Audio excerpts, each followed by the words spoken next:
I pledge allegiance to the flag of the United States of America and to the republic for which it stands, one nation under God, indivisible, with liberty and justice for all.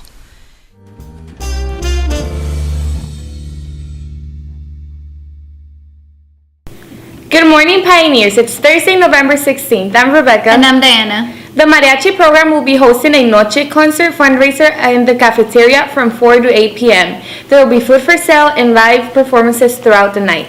Eye Care for Kids will be back on campus to conduct free eye exams and glasses all day tomorrow. All interested students, please see Ms. Noy in room 400. In honor of American Education Week, consider nominating a teacher for the Heart of Education Awards. Students can nominate a teacher at theheartofeducation.org. If a teacher qualifies, they will go on an award ceremony at the Smith Center in April, where they will have a chance to win $5,000 and $1,000 for their school. We will continue to recognize some of our teachers that make our school one of the top schools in the district. Our favorite teacher is Miss Jackie, because she's my favorite coach and / teacher. She's always there for her students no matter what, and she does everything with her heart. She's always kind and noble with all of us. We love you, Miss Jackie. Not only is she a good instructor, but she's my best friend.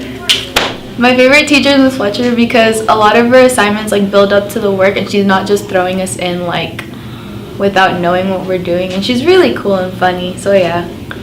Miss Stonex is my favorite teacher. She's like my second mom and always has my back and always makes my day feel a little more better. My favorite teacher is Mr. Lacombe because his grading system is super fair, and he's really funny, and he makes his work super easy to understand and follow.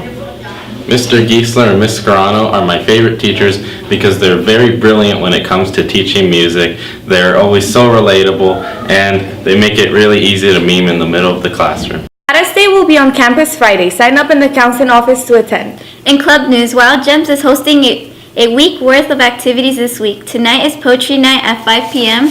Tomorrow is cultural night potluck. See Ms. McCoy in room 211 for more information. So we'll meet tomorrow in room 908. Get Up and Go will meet tomorrow in room 817. Did you know that Reverend Jesse Jackson has been to Canyon Springs twice? He came last year during their elections, but he first came in 2007. In our Throwback Thursday, we take a look at his first visit to Canyon.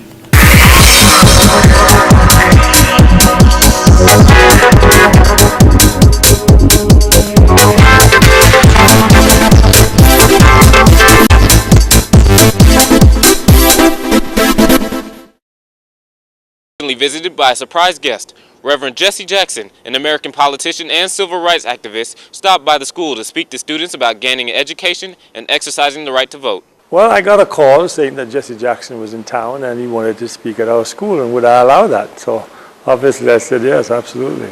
Whenever he goes to a city or a state, he likes to speak at schools because he believes in young people, and young people will be the future. And as I say, there are very many high schools in Las Vegas, and I'm just happy that he considered us, and we were glad to have him come.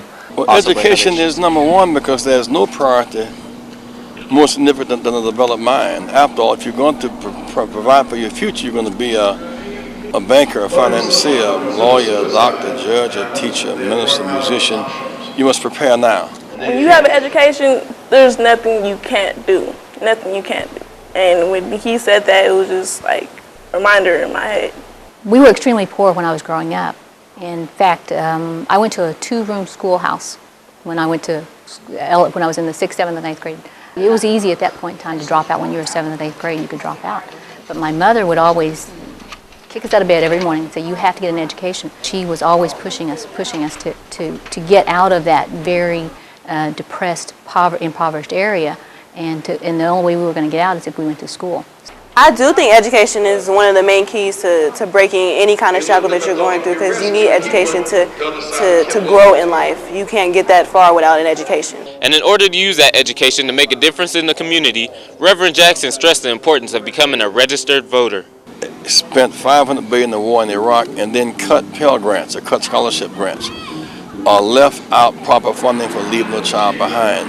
And that becomes a political fight, and that's why students here must register and vote, because if every 18-year-old in the state of Nevada registers to vote, they can determine the outcome of the election. Well, I liked when he had the students come down to register to vote because I got married right after I graduated from high school, and that was the first thing that my father-in-law had me do was to go register to vote. I thought it was amazing for him to actually come out to Canyon Springs, actually give us such an inspirational talk to help us through some of the things that we have been going through lately as Las Vegas itself. It was just amazing to have him come. It was just inspirational. It was like a movement going on in the gym. Everybody was saying it and standing up and screaming. I was like, wow.